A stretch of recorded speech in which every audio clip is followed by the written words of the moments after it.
aérien du Canada pour montrer les prouesses des pilotes canadiens. Et c'est ce qu'on est sur le point de voir dans les prochaines secondes. Alors, je vais bientôt passer le microphone au commentateur officiel de l'équipe de démonstration du CF18, M. Michel Tremblay, que l'on surnomme affectueusement Spike.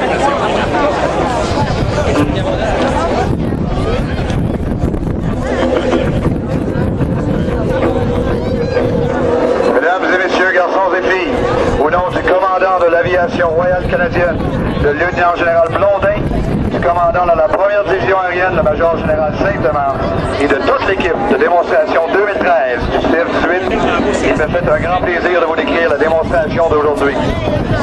Chaque année, l'équipe de démonstration du CF18 utilise un thème différent. Et cette année, le thème est une identité commune.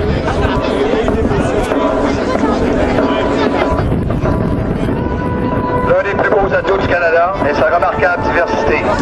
Cette année, l'équipe de démonstration du CF18 a choisi le thème « Une identité commune » pour célébrer ce qui nous unit, tous les Canadiens de tous les horizons. Tous les Canadiens désirent la paix, la liberté et l'égalité. Les forces canadiennes ont pour priorité de défendre ces valeurs. Tous les jours, les pilotes font des patrouilles aériennes de protection de la souveraineté, de reconnaissance et de surveillance, exécutent des opérations de recherche et de sauvetage et défendent l'espace aérien de l'Amérique du Nord par l'entremise de NORAD.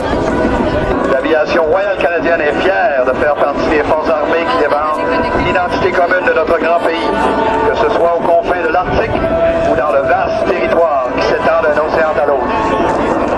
Le pilote aux commandes du Hornet de démonstration est le capitaine Patrick Flocho Paulette. Après son enrôlement dans les forces canadiennes en 1994, Patrick a commencé sa carrière de vol en 2000 à Portage de la Prairie au Manitoba. Le capitaine Paulette a d'abord servi comme instructeur de vol avec le Big Two à Moose Jaw en Saskatchewan, où il est devenu le premier pilote de l'aviation royale canadienne à accumuler plus de 2000 heures de vol sur le Harvard. En 2006, Patrick fut sélectionné pour entreprendre l'entraînement nécessaire pour devenir pilote de chasse. Il graduera le meilleur de sa classe et est affecté à l'escadron opérationnel 425 à Bagotville, au Québec. Patrick a à son actif plus de 3200 heures de vol. Il a servi au combat en Afghanistan et dans les cieux au-dessus de la Libye.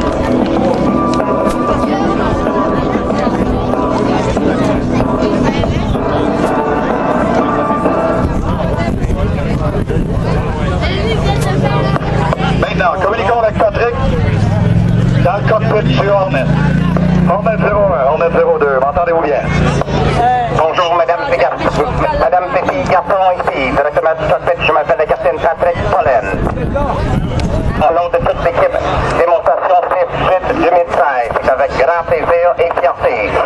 Nous vous souhaitons bienvenue à notre maison, la 3e escadre de Bagotville, à l'occasion du 175e anniversaire du Saguenay. Détendez-vous bien, relaxez et préparez-vous pour un spectacle qui va être amazing. On le cue, let's rock and roll. Let's rock and roll, the flight. Rolando, ça va aller avec quoi? En allumant le système de post-combustion des moteurs, Patrick permet aux deux turboréacteurs F404 de son appareil de développer une poussée de 32 000 livres. Il s'agit là d'une poussée supérieure à celle produite par l'ensemble des 11 appareils des Snowbirds. L'affaire le plus important quand tu fais le crew, c'est des shakes. Pas de shake, pas de bleu. Pour démontrer cette force extraordinaire et ce dont le Hornet est capable, Patrick exécutera sa première manœuvre, soit un tonneau après décollage, suivi d'un 8 cubain. À nuit de la gauche, le CF-18 Hornet.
journaliste talentueuse, dirigée par le directeur de la conception, Jim Béliveau, de l'escadron 410 à la 4e escadre de Cold Lake en Alberta.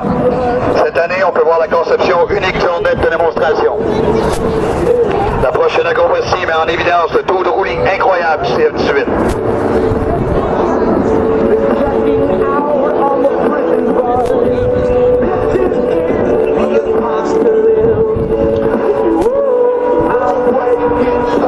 Regardez bien de la droite. Pendant que Flucho exécute un double tonneau à 540 degrés, surveillé par le changement de direction au milieu de la manœuvre.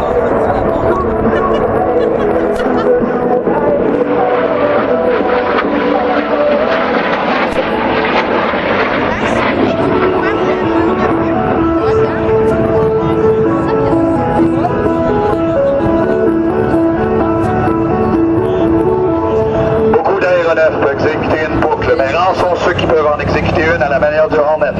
Le capitaine Pollen s'apprête maintenant à exécuter une boucle carrée, une manœuvre fort exigeante. Durant la partie descendante de cette manœuvre, l'appareil sera en pleine pause combustion descendant à 30 000 pieds par minute. De la gauche, la boucle carrée.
Préparez vos appareils photo. La prochaine manœuvre de Patrick consistera à un passage où il nous montrera le dos de son appareil orné d'un dessin de toute beauté, mettant en évidence le drapeau national et le drapeau de chacune de nos provinces et territoires.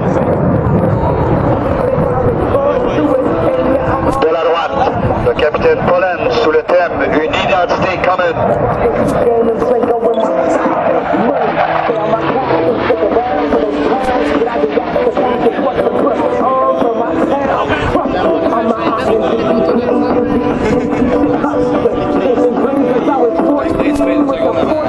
Les prochaines manœuvres démontreront l'agilité avec laquelle le chasseur Hornet peut changer rapidement de direction, ce qui en fait une cible difficile à atteindre pour les adversaires. Patrick fera un virage serré de 360 degrés avec un rayon minimum. Pendant le virage, il ressentira l'effet d'une force d'accélération 6 fois supérieure à la force de gravité normale, c'est-à-dire une force de 6G. Il ressentira et aura son poids à près de 1200 livres. De la gauche, Patrick avec le virage serré à 360 degrés. Bring the action.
d'atterrissage, le crochet d'arrêt et la perche de ravitaillement du CF-18 seront déployés. La capacité de ravitaillement RR du Hornet et celle du Airbus et du Hercule combiné permettent à l'aviation royale canadienne de se déployer partout dans le monde. Le prochain passage démontrera les capacités épatantes du Hornet, même en configuration d'atterrissage.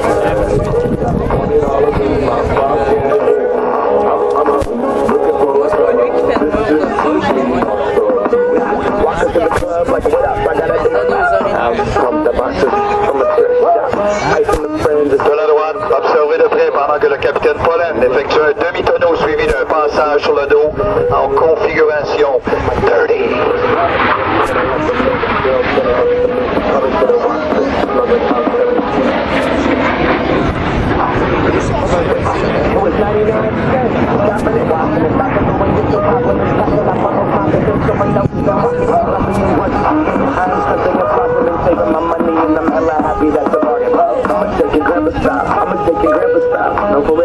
L'extension du bord d'attaque ou le LEX, qui est une conception unique du Hornet, permet à l'appareil de voler avec un angle d'attaque extrêmement élevé. Dans certaines conditions environnementales, il est possible de voir des tourbillons au-dessus de cette extension qui démontre la portance générée par cette caractéristique de conception.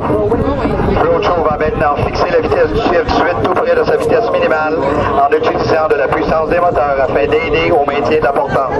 Le CF-18 survolera à aussi peu que 100 000 à l'heure durant le passage alpha à angle d'attaque élevé.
Dans le ciel ou au sol, le CF-18 peut passer rapidement d'un combat air-air à un combat air-sol. Les appareils CF-18 de la 3e escadre de Bagotville et de la 4e escadre de Cold Lake sont constamment en alerte. Les pilotes se tiennent prêts à décoller pour protéger le Canada et les États-Unis par l'entremise de NORAD. Les escadrons de CF-18 peuvent également se déployer en vue de protéger les intérêts du Canada et de ses alliés à l'étranger.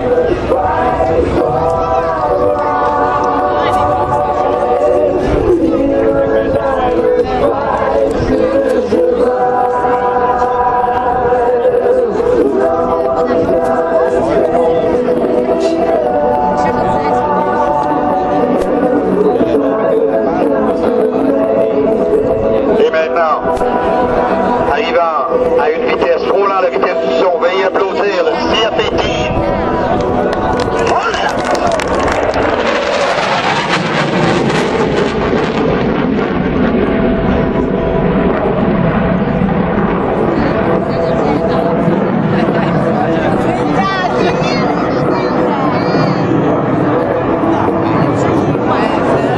L'équipe de démonstration du CF-18 incarne l'excellence de l'aviation royale canadienne. Excellence qui lui permet de conserver sa place parmi les meilleures aviations du monde. Le savoir-faire et le dévouement exigé de l'équipe du pilote au personnel de maintenance, en passant par les coordinateurs attestent du professionnalisme de tous les aviateurs et aviatrices du Canada. Le maintien en bon état d'un avion à haute performance nécessite une équipe de techniciens chevronnés et spécialisés. L'équipe au sol est constituée de militaires provenant des 3 escadrons du CF-18, soit la 409, 410 et 425. Se joignent aujourd'hui au capitaine Pollen, l'équipe de l'Est, le chef d'équipe, le sergent Marc Lomelin de Squatec à Québec.